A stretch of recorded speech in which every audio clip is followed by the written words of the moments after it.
주말 아침 송은재 TV 시작합니다. 이번 주 가장 큰 관심은 뭐니 해도 의료 대란 위기였습니다. 이게 지금 응급실 뺑뺑이 의료 체계가 무너지는 것이 아니냐. 윤석열 대통령이 이야기하는 이 의사는 증언을 해야 합니다. 전 국민적인 압도적인 지지를 하죠. 그런데 이게 1년 가까이 국민들이 기다렸는데 이 의사들의 반발을 정부가 무마해 줄 것이다. 그래서 뭔가 해법을 찾을 것이다. 기다렸는데 정부에서 지금 찾지를 못하고 있습니다. 그래서 정말 이제는 마지막입니다. 위기입니다. 한동훈 대표가 나섰죠. 나서서 중재안을 만들겠다. 2026학년도부터는 이걸 유예를 하고 의사들과 한번 협의를 해보자라는 안을 제안을 했습니다. 그런데 정부에서 거부를 했죠. 거부를 했고 한동훈이 이재명과 만나서 이 추석 연휴에는 굉장히 위기다.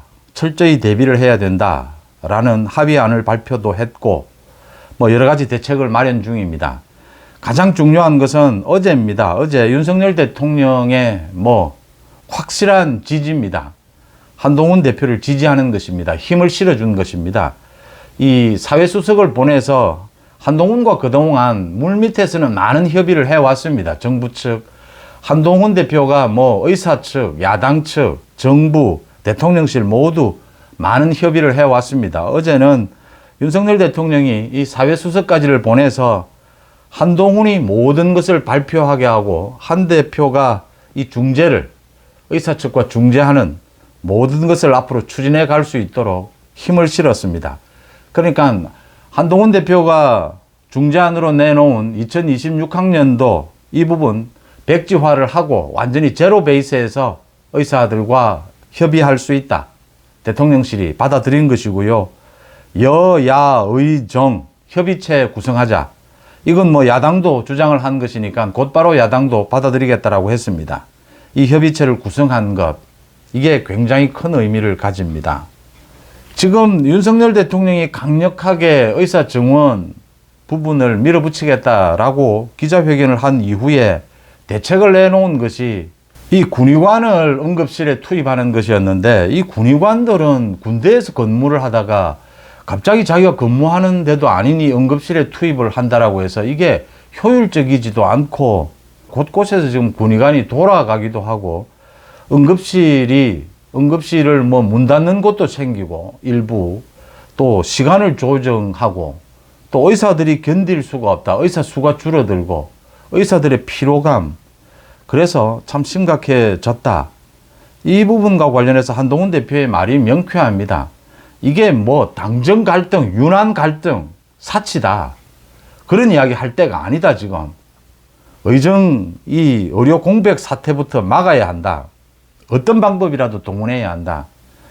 한동훈이 굉장히 신중하게 야당과도 협의를 했고 의사 측과도 협의를 했고 특히 대통령실과 협의를 해왔습니다. 윤석열 대통령이 한동훈을 인정한 겁니다. 한동훈의 손을 들어준 겁니다. 한동훈에게 힘을 실어준 것이죠. 제가 여러 번 말씀을 드렸는데 이게 적정한 방법입니다. 그러니까 상대가 있습니다. 지금 의사 측, 그러니까 전공의들이 거의 대부분 지금 현장을 떠났고 그게 지금 1년 가까이 되어 가고 있습니다. 길게는 지금 의대 학생들이 지금 학교를 떠난 상태입니다.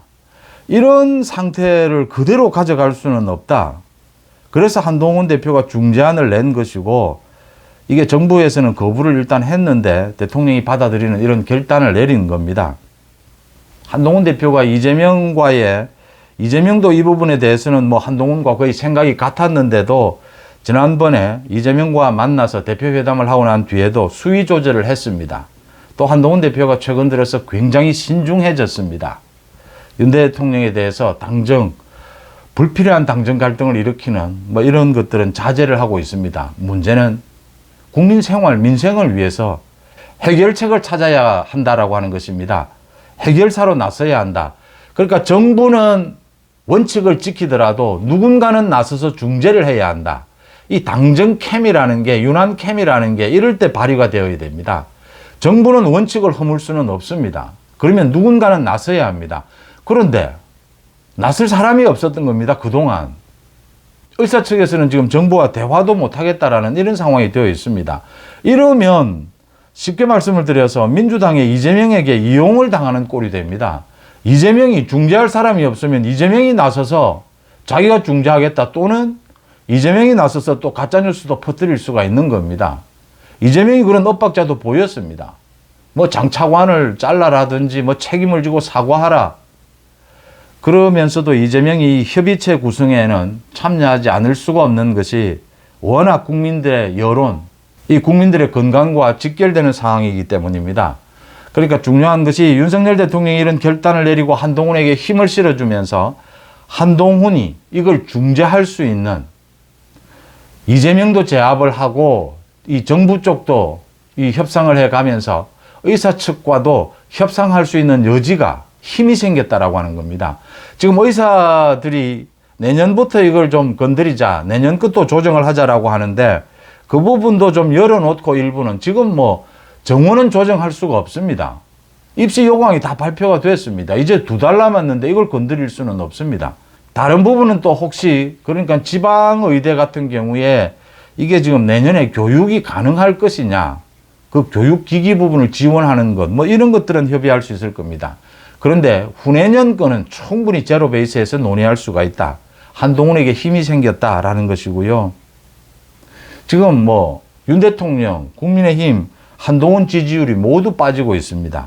이 지지율이 빠지는 가장 큰 이유가 지금 이 의료 공백, 이 문제입니다. 의료 대란 위기입니다. 이 부분을 해결할 수밖에 없다. 한동훈에게 힘이 실렸다.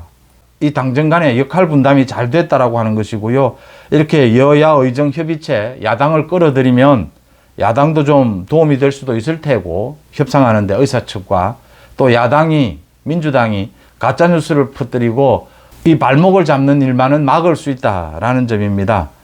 한동훈 대표가 적극적으로 나서서 윤 대통령의 결단에 따라서 힘도 실린 만큼 이 의사 측을 불러내야 합니다. 협상장에. 일단 불러내야 국민들이 안심을 할 수가 있고 이 응급 체계도 좀 정리가 될 수 있다라고 하는 것입니다.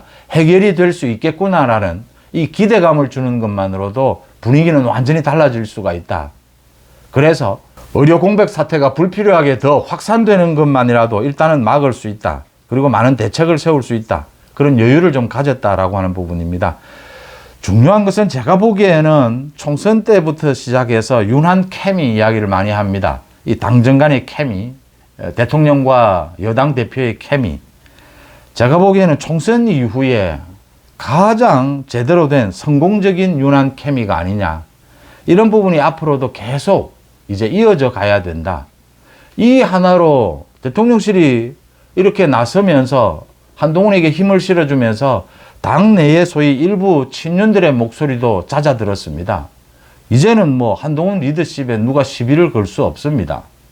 한동훈이 하는 정치가 맞으니까요. 중재안이 맞았으니까요. 윤 대통령이 거기에 맞다라고 하고 힘을 실어줬으니까요.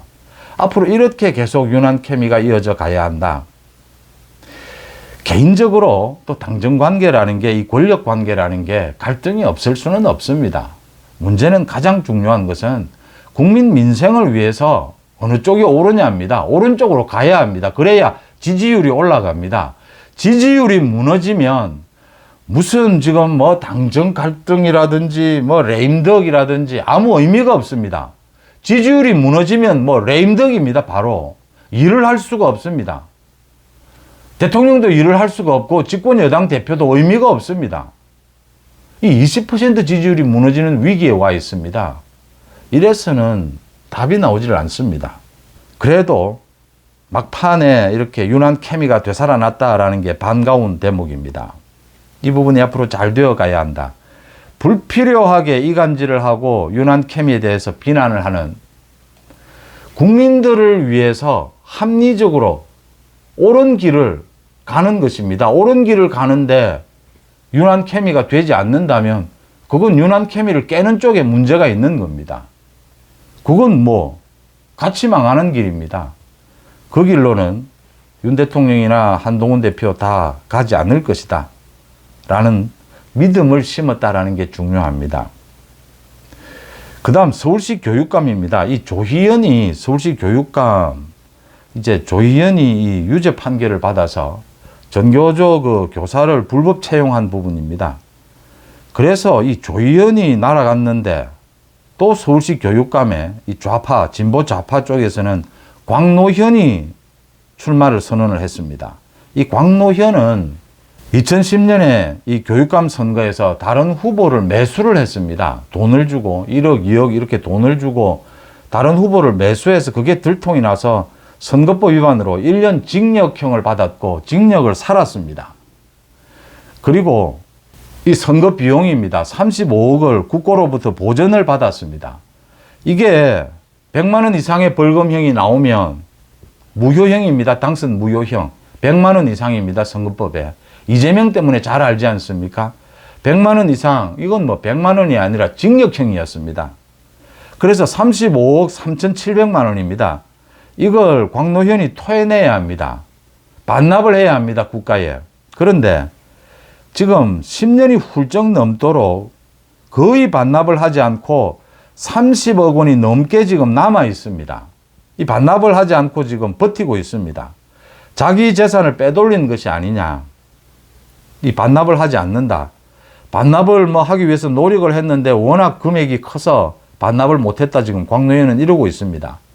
선거법에 위반하면 5년 동안 출마할 수가 없습니다. 5년이 지나서 또 출마하겠답니다. 이게 말이 되느냐라는 겁니다. 선거법을 위반하고 그 출마 금지 기간을 지나서 또 출마를 하는데 그때 국가로부터 보전을 받은 이 선거 비용을 대부분 30억 넘게 이렇게 먹튀입니다. 먹튀. 이 반납도 하지 않고 그대로 출마하겠다라고 합니다. 이걸 막기 위해서 지금 국회에 법안이 나와 있습니다. 이런 경우에는 이 반납하기 전에는 출마할 수가 없다. 그 법안이 지금 통과가 되지 못하고 있습니다. 여기에서 이재명을 봅니다. 어제 이재명의 그 선거법 위반, 이제 처음이자 마지막으로 검사와 이재명의 직접 검사 신문이 있었습니다. 100만 원 벌금형입니다. 100만 원 이상의 벌금형이 나올 게 확실합니다. 이재명 민주당도 434억 원을 토해내야 합니다. 다행히 민주당은 당사도 있고 돈도 현금도 지금 뭐 거의 500억 가까이 있다라고 합니다. 이 돈을 떼먹고 도망갈 수는 없을 텐데 또 모릅니다. 지켜봐야 되고요. 그러니까 선거가 있고 난 다음에 이 득표율이 15% 이상이 넘으면 선거비용 100%를 다 보전해 줍니다. 지금 국고에서 10에서 15%까지는 50%를 보전해 줍니다.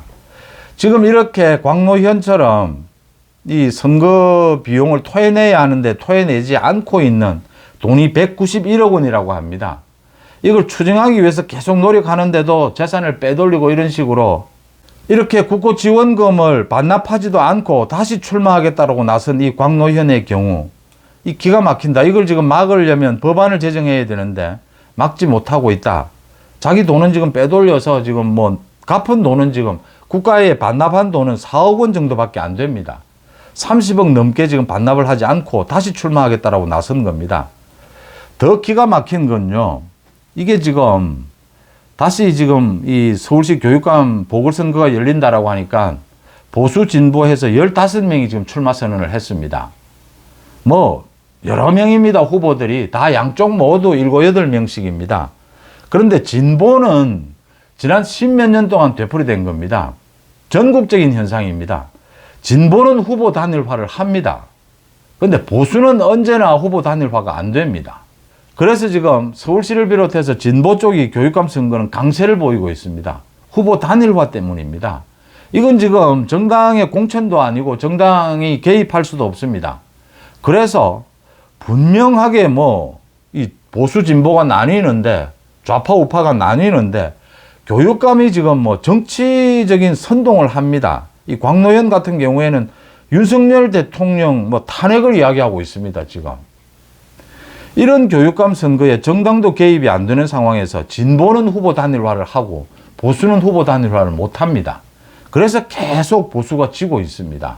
그러는 이유는 진보는 전교조를 중심으로 해서 시민단체가 막강합니다. 그래서 이 시민단체의 압력으로 후보 단일화를 시켜냅니다. 근데 보수는 그렇지를 못합니다. 후보 단일화를 추진하는 시민단체도 나뉘어 있습니다. 이렇게 가면 또 진다라고 하는 것입니다. 이 광노현이라고 하는 먹튀입니다. 이 선거 비용 국가에서 보전해 준 것을 반납하지도 않고 지금 이렇게 다시 출마하겠다라고 나서서 후보 단일화를 지금 시도하고 있습니다. 보수는 또 후보가 나뉘고 있습니다. 보수 후보 단일화를 위해서 지금부터 이걸 어떻게 해야 되는지를 방법을 찾아내야 합니다. 10월 16일입니다. 뭐 시간도 얼마 남지 않았습니다. 이번에는 꼭 후보 단일화를 해야 된다. 보수 쪽도. 그래서 광노현 같은 이런 교육감이 또 탄생하는 것을 막아야 한다. 궁극적으로는 법을 정비를 해야 합니다. 특히 이 교육감 선거는 교육감은 아예 없애든지 아니면 사실상 뭐 정당 공천, 정당 추천이 아니라고 해도 이 정치적인 선전선동을 계속합니다. 좌파 쪽에서는. 그래서 서울시장과 러닝메이트로 한다든지 이런 방법을 찾아내야 합니다. 그런데 당장은 보수 후보들의 후보 단일화, 이걸 위해서 이 방법을 찾아내야 된다라는 것이 발등의 불입니다. 송은재TV 마칩니다. 고맙습니다.